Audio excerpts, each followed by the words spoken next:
어제 전해드렸던 신종호 서울고등법원 부장판사의 사망 관련 후속 소식입니다. 심판사는 지난주 김건희 여사 사건의 항소심 판결을 내린 뒤 일주일여 만에 서울 서초동 법원청사에서 사망한 채 발견이 돼서 큰 충격을 줬죠. 법원 내부는 평소 성실한 성품 그리고 뛰어난 능력으로 신망이 두터웠던 이 심판사의 갑작스런 비보에 안타까워하면서 침통한 분위기에 휩싸였습니다. 법원 내부 분위기부터 전해드리겠습니다.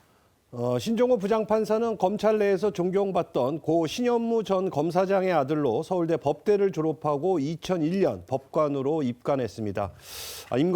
심판사는 25년간 법관 생활을 이어오며 원칙주의자로 불릴 만큼 꼼꼼하게 재판 실무를 챙겼고 이 선후배 사이에서도 신망이 두터웠던 것으로 전해졌습니다. 이 법원 내부에서는 심판사에 대해 과묵하고 성실하게 재판에만 집중하는 분이라는 평가가 나왔습니다. 심판사와 함께 근무한 한 판사는요, 조선일보에 휴일에도 아침 일찍 출근해 사건 기록을 살펴보던 분이었다며 힘들어도 내색 한번 하지 않고 묵묵히 일만 해온 분이라고 회상을 했습니다. 한 후배 법관은 심판사가 모두가 힘든 상황이라는 걸 알다 보니 오히려 힘들다는 말을 주변에 털어놓기 어려웠을 것 같다고 말했습니다.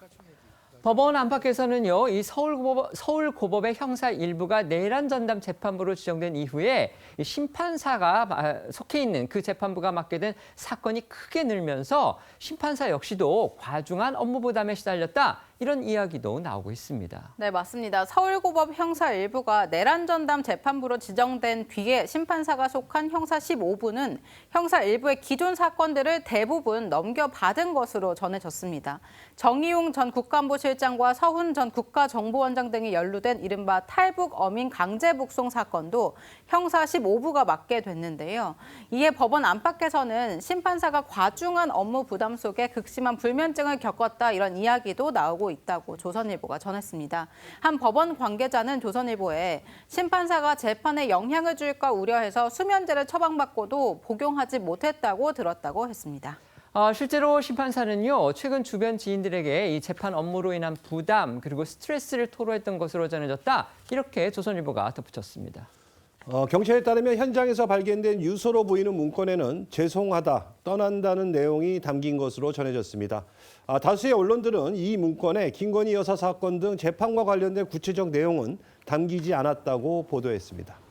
한 법조계 지인은 조선일보에 신종호 판사가 사회적 이목이 집중된 사건들을 맡으며 부담감이 커질 수 있다며 특히 김건희 여사 사건 선고를 앞두고는 재판 생중계 여부 등을 두고도 부담이 컸던 것으로 안다고 전했습니다.